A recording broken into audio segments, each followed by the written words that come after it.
Hi everyone, it is me, Corrie Sommers, your local Los Angeles luxury realtor.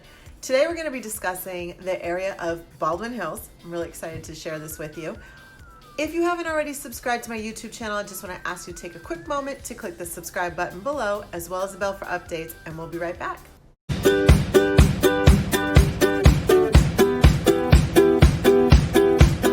Hi everybody, it is me, Corrie Sommers, your local Los Angeles luxury realtor. Today we're going to be discussing the area of Baldwin Hills. Now, Baldwin Hills is part of the Westside of Los Angeles.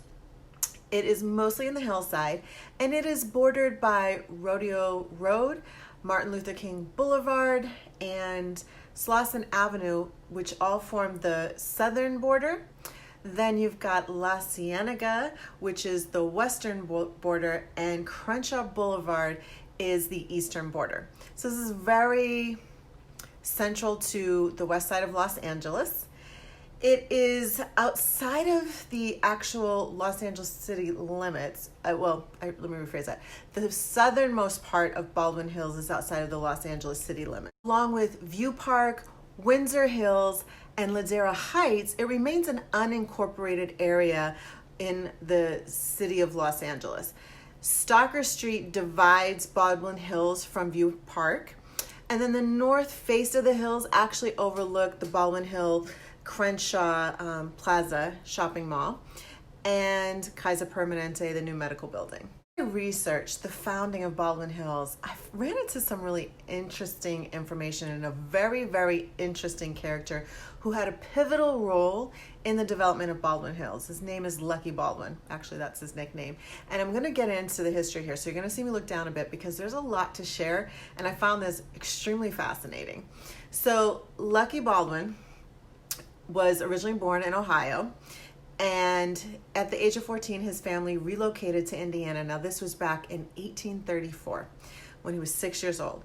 So during his childhood, he was really a wanderer. He was known to leave the home and just go wandering all about and exploring. And he was a very strong-willed, independent individual who had very little formal education. So at 16 years old, he eloped with his neighbor, Sarah Ann, and they initially farmed and trained horses. However, he and his wife were not really satisfied, so they moved to another town to open a salon and a grocery store. And their hope was to make a very prosperous living, right? That's the American dream. Well, actually, the American dream is home ownership and to earn a living to afford home ownership and your lifestyle, right? Well, they soon gained a lot of trading, and they entered into a venture with canal boats. Now, you have to remember at this point in history, this was, the 1800s. So in 1853, the California gold rush boomed. And so they decided to relocate to California. What's interesting is they didn't relocate to California to mine gold. They relocated to California to provide goods and services. So they provided accommodations, because really the thing about Lucky, while he might not have had a formal education, he was very attuned to the fact that he could make money providing basic needs for people. Lucky Baldwin, whose given name is Elias Jackson Baldwin, arrives to San Francisco. The very first thing he does is buy a hotel, because that's a part of the plan that he and his wife have, right? But 30 days later, this hotel that he purchased for $5,000, he sells and makes another $5,000. Again, he was a very astute businessman, and he saw opportunity, and he looked at things from that lens. So with that in mind, he got heavily involved with the San Francisco stock market.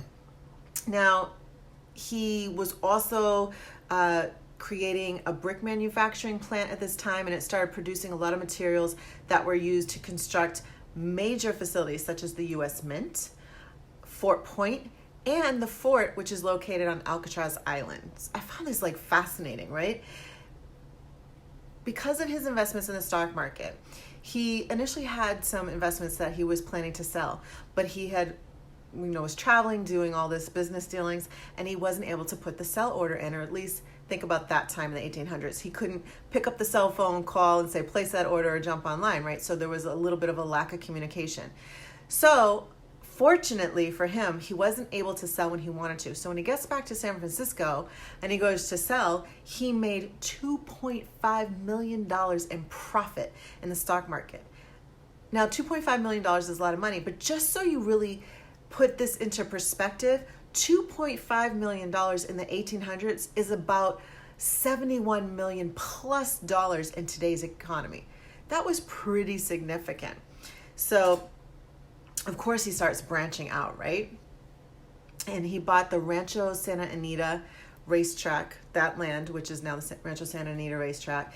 And at the time that he purchased this, racial discrimination was alive and thriving in America. Now, of course, at the time that I'm recording this video, we are experiencing our own police brutality based on race being mirrored in our face. And that's good because it needs to stop. And that's about all I'm going to say on the subject. Going back to this, he provided many jobs for Chinese, African American, and Native workers. So that sounds pretty good, right? So Lucky's buying up things and he's providing jobs to people that are typically discriminated against. That's awesome, right? However, from what I read, I kind of question whether it was about a moral directive or, empathy or integrity versus it made dollars and cents. Because at the end of the day, he was paying them less wages, and he has been reported saying to a reporter that Chinese are some of the most reliable laborers he can get. He also, though, hired a lot of African Americans from North Carolina and actually paid for their journey to California. He provided that, right? So he was really known for hiring a lot of ethnic employees. He even hired people from Mexico to come over, but he paid them very little. Good or bad, right? Now, he invested in Temple and Workman Bank, and when it failed, he didn't run out of money. He was able to acquire more land through defaults. He eventually took over 63,000 acres of land at the Hugo Reed Adobe House, which later became a California historic landmark in 1940. Now, in the 1880s, people began to come to Southern California in large droves. And so he began to subdivide his land and created the towns or cities of Arcadia, Monrovia, Sierra Madre, Temple City, the Montebello oil fields, and parts of West Covina, Bassett, and La Puente, among others.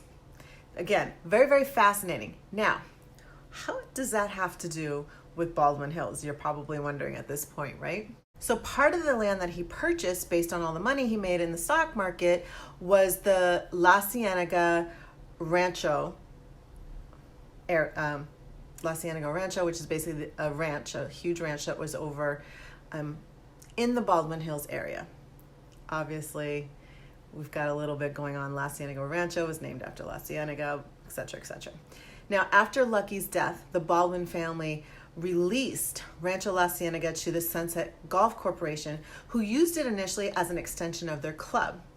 Clara Baldwin then later sold the land to William Lamert, a developer from Oakland, in 1927. And I'm smiling because we've all heard of Lamert Park, right? So as Lamert began to develop the former Rancho La Cienega ranch, the neighborhood became dubbed as Pill Hill.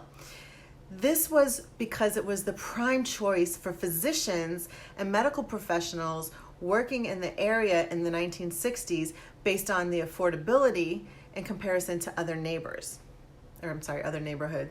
And it had striking views of downtown Los Angeles. So you're a medical professional, you're a doctor, you're a physician's assistant, you're in radiology, you're an anesthesiologist, you're a surgeon, and you're getting more bang for your buck, plus you're getting phenomenal views. So it's kind of a no-brainer, right? And again, because there were so many people in the medical profession that moved there, it was Pill Hill for a while. If you watched my video on View Park's history, you know that in 1932, when the Olympics was taking place, that there was a whole camp created to house Olympic athletes. So of course, again, View Park is essentially part of Baldwin Hills, and so this Olympic village was created. And this was the very, very first Olympic Village ever built. Kind of set the tone, right? And it was built initially just for the male athletes. The village consisted of several hundred buildings, including a post office, a telegraphic office, because again, not like they were picking up the phone, an amphitheater, a hospital, a fire department, and a bank. The female competitors were housed at Chapman Park Hotel on Wilshire Boulevard. And again, as I shared in the video in Baldwin Hills, once the Olympics were over, they demolished this. So when you think about it, this area kind of had a bit of an infrastructure with the businesses I just mentioned. So it made sense that this began to develop. Now, Baldwin Hills had a disaster. The Baldwin Hills Dam had a break. The dam, which held 300 million gallons of water for the Baldwin Hills Reservoir, was actually built on a pretty low hilltop in the 1950s. Earlier today, when I was recording this video, I felt an earthquake. And I'm always conscious of the fact that we live in Southern California where there are earthquakes. And so when it comes to creating buildings, building codes, building things, we all should be conscious of that, right? So this reservoir was built without considering the impact of earthquakes. And so there was a crack that formed and the dam flooded on December 14th, 1963. It took only 3 hours for 250 millions of gallons of water to spill throughout Baldwin Hills. 5 people lost their lives. 277 homes were completely destroyed. 1,500 to 2,000 homes were damaged or flooded. So this was really quite a devastating flood for here in Los Angeles. I mean, we don't tend to get floods like this, you know. And so again, this was built on an unstable hilltop directly over the Inglewood-Newport Fault. Should they have known better? I would think common sense would say that's not a good idea, but you know, we've come a long way with earthquake research and codes, etc. So the reservoir was destroyed, and this is now where the Kenneth Hahn recreation or state recreational area is. So you can always go and check that out. And of course, the photos I had up shows you what it used to look like. Today, Baldwin Hills is a very affluent hillside community. It is home to the largest middle and upper middle class for the African American community, who make up 72% of all residents. It's pretty significant. Of course, this is part of the areas that have been dubbed Black Baldwin Hills. Again, if you haven't watched my video on View Park, this goes over that a bit. And it really has great properties and views that for some people actually rival Beverly Hills.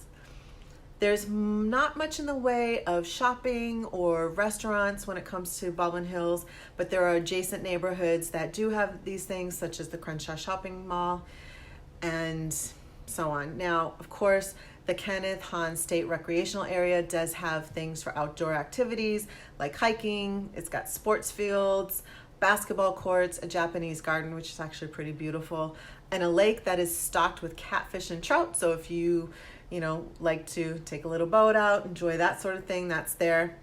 And there's an active petroleum field near the park, but the pumps are not very noisy. So you don't have to be concerned about your experience there being ruined, because it really is pretty minimal. So as I've been doing with other neighborhood videos, I'm going to get into 3 properties that are on the market at the time of recording this video, just to give you a cross section of what homes go for in Baldwin Hills, kind of like lowest to highest. So the first property has an asking price of $925,000. This is located at 566 Wenlock Street. It is a 3-bedroom, 3-bathroom home, 1,554 square feet, so it's on the smaller side. It's on a pretty good sized lot, 7,962 square feet. It's a corner lot, which is always really desirable, and it has a 3-car garage. This property also has a separate ADU, which could be incorporated into like additional living area or a mother-in-law suite, which is becoming increasingly important in our generation as the baby boomers are aging, and a lot of them have not been as prepared for retirement from a financial perspective as is needed. We're finding that a lot of mothers, fathers are needing to move in with their children. The second property I'm going to go over, it has an asking price of $1.4 million. This is located at 3847 South Redondo Boulevard. It is a 3-bedroom, 2-bathroom home, 1,868 square feet. It's on a slightly larger lot, 8,796 square feet. It was remodeled between 2014 and 2015.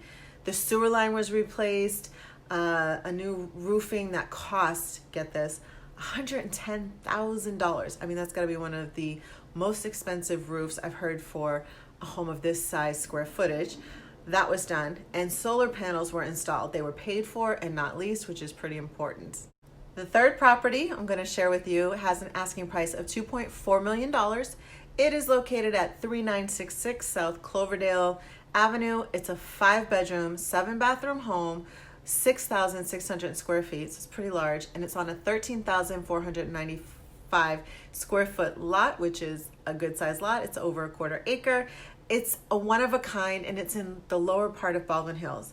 It's got a fireplace, massive living room, and a large master suite. Hopefully, all of this information today you have found interesting, because as I said, when I was researching Baldwin Hills, I just really found this guy, Lucky Baldwin, an interesting character. There's a lot I've left out of here, and maybe one of these days, just for giggles, I'll do a video about him. If you're a researcher, I suggest you go and read up on him. Very interesting character. I don't know what I think about him, but he definitely had very, very good instincts when it came to making money and made some amazing decisions. If you are considering relocating to Los Angeles and you are looking for a home that has views, if you're looking for a home that is, kind of like a mid-sized price for Los Angeles, if you need to be on the west side, you might want to really consider Baldwin Hills. Most people that live in Baldwin Hills absolutely love the views. I've spent quite a few Thanksgivings and Christmas in Baldwin Hills, and it can be really breathtaking. Whether you're in the backyard looking out at the views or just driving down from the hill, it's pretty stunning. Hopefully this information has been helpful to you. If you are relocating to Southern California, I do have a guide below about relocating to Los Angeles. If you're considering relocating to Baldwin Hills, I have a guide on Baldwin Hills in the links below as well. Thank you guys so much for watching today's video. If you haven't already subscribed to my YouTube channel, I just ask you to take a quick moment to click that subscribe button below, as well as clicking the bell for updates, videos. Right now we're in 31 neighborhood videos in 31 days, but videos for the most part are added to this channel 3 times a week. Thank you guys. See you next time.